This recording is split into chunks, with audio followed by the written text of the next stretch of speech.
देश का अपना चैनल, हर युवाओं का चैनल, यूवी चैनल, देश का उगता वैभव। नमस्कार, आज हमारे साथ खास मुलाकात में यूवी चैनल में बात करने के लिए मौजूद हैं पूर्वी दिल्ली के यमुना विहार में स्थित मोरल हॉस्पिटल के संस्थापक एवं प्रोफेसर डॉक्टर यूके चौधरी जी, जिनसे हम जानेंगे उन्होंने अपने जीवन काल में किस तरह अपने इस हॉस्पिटल को और अपने पेशे से किस तरह अपने संस्थान को उन्होंने खड़ा किया है, किन ऊंचाइयों पर पहुंचा है। तो उनसे जानते हैं। स्वागत है आपका जी नमस्कार इसमें यूवी चैनल में।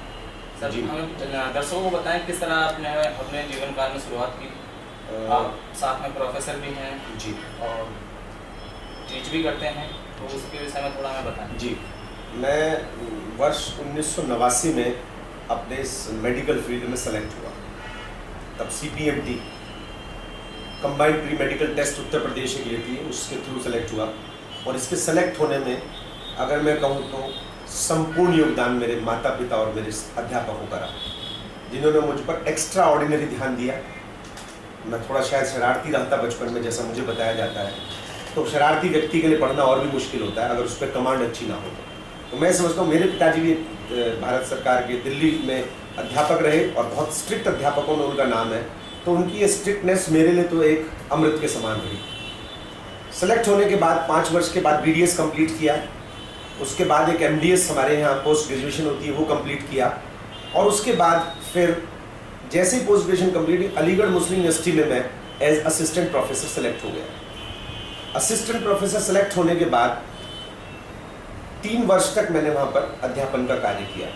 बहुत सारे स्टूडेंट्स डेंटिस्ट वहाँ से निकले। तत्पश्चात मैंने वहाँ की नौकरी से रिज़ाइन किया, क्योंकि मुझे दिल्ली में अपने माता पिता के पास रह के प्राइवेट प्रैक्टिस करनी थी। मैंने प्राइवेट प्रैक्टिस की शुरुआत 2001 में की, और उसके साथ साथ एक ये सुविधा थी कि प्राइवेट प्रैक्टिस आप शाम को करें और सुबह के समय आप प्राइवेट कॉलेज में पढ़ा सकते हैं, क्योंकि वहाँ पर ये बाउंडेशन नहीं थी कि आप प्रैक्टिस नहीं कर सकते। सरकारी में ये प्रैक्टिस में बाउंडेशन होती है। मैंने साथ साथ करीब अब आज अगर मैं कहूँ तो 18 साल से मैं प्रोफेसर हूँ। NCR के विभिन्न कॉलेजों में मैं प्रोफेसर रहा, और रिसेंटली जो है मैं कालका डेंटल कॉलेज मेरठ में प्रिंसिपल के पद पर कार्यरत रहा हूँ। उस सब के साथ साथ मैंने अपना डेंटिस्ट्री का जो काम किया है उसमें ऊपर वाले की दया से बहुत अच्छा मुकाम हासिल कर पाया। आज भी नॉर्थ इंडिया में अगर नंबर ऑफ पेशेंट की बात करें तो हम पर डे लगभग मैक्सिमम पेशेंट्स देखते हैं। फिर क्योंकि मेरी पत्नी स्त्री और प्रसूति रोग विशेषज्ञ है, गायनोकोलॉजिस्ट है, तो मुझे लगा कि अगर हम कर सकते हैं तो क्यों ना एक अस्पताल भी बनाया जाए। वो भी प्रैक्टिस करती थी मेरे साथ साथ। तो हमें फिर ये मन में आया कि अगर कोई भी चीज़ नई बनाई जा सकती है, एक संघर्ष किया जा सकता है, तो क्यों नहीं। तो पिछले 1 साल पहले हमने इस मोरल हॉस्पिटल की स्थापना की, और उसको धीरे धीरे हम उस मुकाम पे ले जा रहे हैं कि क्षेत्र के लोगों को मैंने सुंदर बनाया है। ये सोच के नहीं कि पैसा ज़्यादा लेना है, बल्कि ये सोच के कि एक सुंदर जगह में भी, यानी कि एक 5 स्टार कल्चर में भी आप ढाबे के रेट पे एक 5 स्टार को चला सकते हैं। तो मेरा मन ये है कि गरीब हमारा तबका है, नॉर्थ ईस्ट दिल्ली, मुझे लगता है पूरी इंडिया की थिकेस्ट पॉपुलेशन जो बोलते हैं, पर डेंसिटी जिसे बोलते हैं, वो सबसे ज़्यादा है, और वो गरीबों के कारण है। क्योंकि जो भी आप नौकरी करता है दिल्ली में किसी बड़ी दुकान पे, किसी को यहाँ रहता है और सुबह जाता है काम करके आता है, तो उनको थोड़ा सा सरकारी के अलावा अगर एक ऑप्शन मिल जाए ठीक इलाज कराने की तो बहुत ज़रूरी है। तो हमने इसकी शुरुआत करी। तो बहुत बड़ा संघर्ष तो नहीं मैं कहूँगा, जब से मैंने प्रैक्टिस शुरू करी बहुत अच्छी रही शुरू से। संघर्ष तो बस यही कह सकते हैं कि यमुना विहार में सेटल हुए, और तब सेटल हुए जब ये कोई नहीं चाहता था कि हम डेंटिस्ट कि हम यमुना विहार में सेटल हो, तब हमने यमुना विहार में प्रैक्टिस शुरू करी। वजह हर एक इसलिए नहीं चाहता था कि यहाँ के लोगों को तो अवेयरनेस नहीं है, और यहाँ के लोग तो पैसा नहीं दे सकते, इसलिए यहाँ एक क्वालिफाइड BDS डॉक्टर की जरूरत नहीं है, झोला छाप सिर्फ इलाज कर सकते हैं। लेकिन ऐसा नहीं था, हमें उनके स्तर तक अपने पैसों को करना था।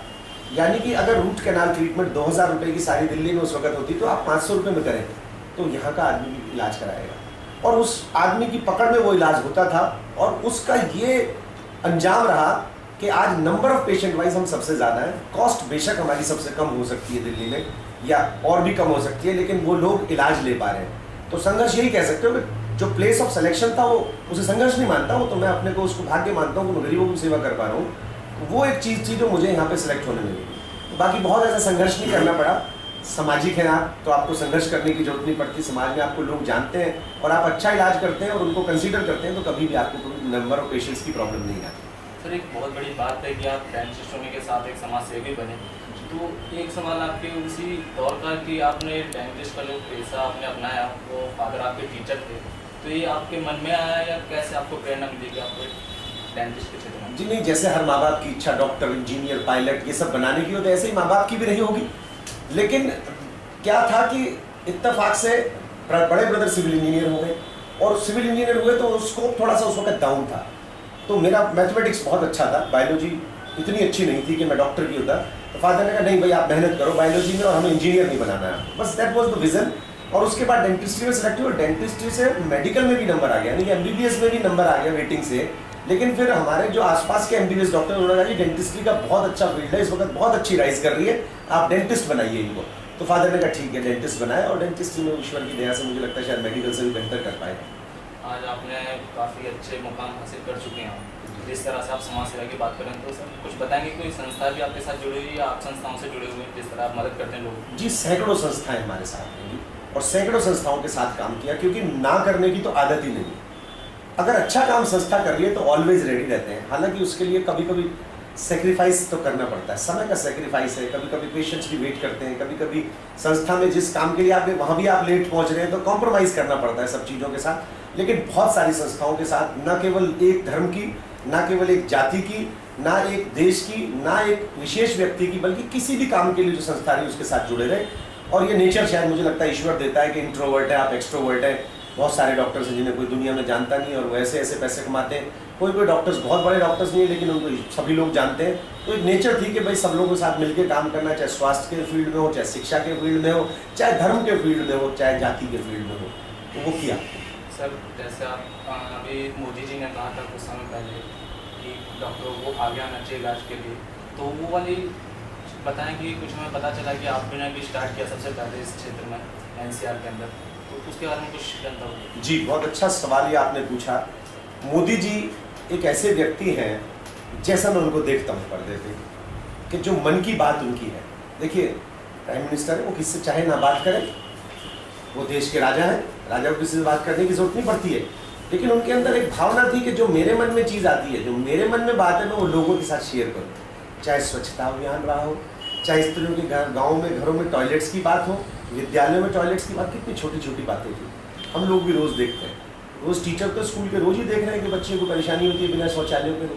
कितनी बड़ी बड़ी बातें कही। उसी कड़ी में देखिए सब्सिडी की बात कही उन्होंने, गैस की, कुछ तो गरीबों ने भी छोड़ी है, तो कितना देश को फायदा हुआ। तो एक उनका विज़न है, उस विज़न में जब उन्होंने शायद पिछले से पिछले मन की बात में एक बात कही कि मैं ये मान के चलता हूँ और मैं ये उम्मीद रखता हूँ अपने डॉक्टर से कि जैसे सब्सिडी लोगों ने छोड़ी, जैसे और सब लोग काम कर रहे हैं, अगर प्राइवेट डॉक्टर्स और प्राइवेट अस्पताल भी एक दिन गरीब आदमी का मुफ्त में इलाज कर दें, तो वो जो उनके साथ धक्का मारी वहाँ होती है ना सरकारी अस्पताल में, क्योंकि पॉपुलेशन प्रेशर है, वो सब चीज़ से खत्म हो जाए। गरीब आदमी भी जो पूरी दिहाड़ी छोड़ के पूरे दिन में एक सरकारी अस्पताल की लाइन में लग के मरीज को दिखाता है, अपने मरीज को पूरा दिन बर्बाद करता है, उसकी 500-300 रुपये की दिहाड़ी खराब हो जाती है, तो वो मेरे को भी मन को छू गई। और जब मन को छुई तो मैंने नेक्स्ट मंथ से ही वो शुरू किया।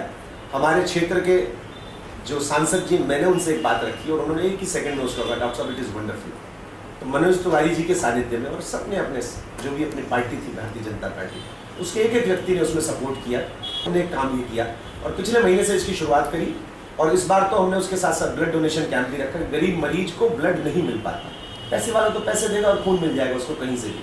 अगर 2 ही बॉटल पड़ी हुई है और ज़्यादा पैसा देगा तो ज़्यादा पैसे से खरीद लेगा, लेकिन गरीब आदमी की सामर्थ्य नहीं होती, इसलिए ब्लड डोनेशन कैंप भी साथ साथ लगवाया इस बार हमने। वो 9 तारीख की बजाय बस मैंने ये बदलाव किया कि उसको फर्स्ट संडे रखें, क्योंकि फर्स्ट संडे रखने से एक तो जो गरीब मरीज है वो अलग से संडे आ पाता है, ज़्यादातर की छुट्टी संडे में होती है। और दूसरा ये है कि हमारा जो नॉर्मल रूटीन जो उसका अस्पताल का रहता है वो भी डिस्टर्ब नहीं होता, स्पेशली उनके लिए रहता है। तो वो मैंने बदलाव लेके उसको first Sunday off the month शुरू कर दिया है। 2 बार से मैंने किया है और बहुत लोगों को फ़ायदा मिल रहा है और मन को सुकून मिल रहा है, और लग रहा है कि देश के प्रधानमंत्री ने एक बात, हम उसको फॉलो भी कर रहे हैं। कुछ मिनिमम चार्ज होते हैं या फिर फ्री करें? नहीं, जैसे शुल्क जो देखने की है वो बिल्कुल फ्री है, हर चीज़ का, हर डॉक्टर की फ्री है। कुछ चीज़ें जैसे जो हम कॉस्ट लेते हैं जिसकी, वो टेस्ट है, जो जैसे मान लिया 100 रुपये का टेस्ट है तो हमारा मान लिया उसमें 50 रुपये खर्चा आता है तो हम 50 रुपये चार्ज कर लेते हैं। अगर हमारा 25 आता है तो हम 25 चार्ज कर लेते हैं।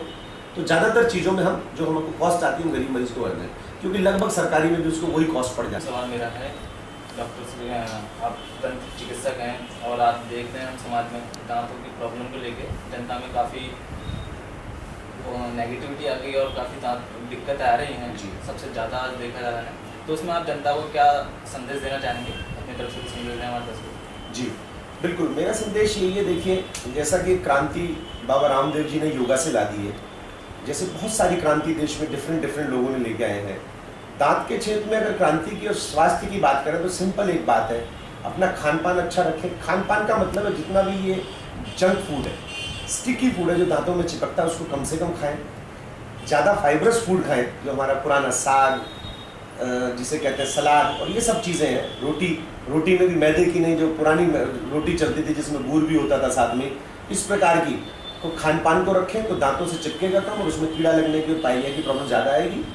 दूसरी बात यह है कि नियमित उनकी सफाई करना बहुत जरूरी है। कुछ लोग लापरवाही करते हैं, देन कुछ पान गुटखा मसाला तंबाकू ऐसी चीज़ खाने के लिए वो उसमें दांत के साथ साथ वो अंदर कैंसर जैसी प्रॉब्लम्स भी पैदा कर देता है। उन सब चीज़ का ध्यान रखें।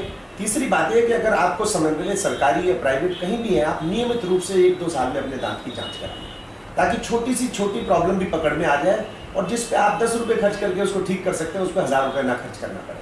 तो नियमित चेकअप भी बहुत रखना चाहिए।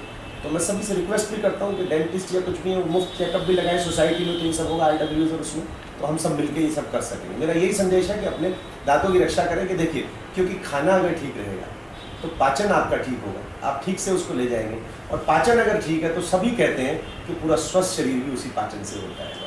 तो पूरे स्वास्थ्य के लिए भी हमारा ये जरूरी है। धन्यवाद।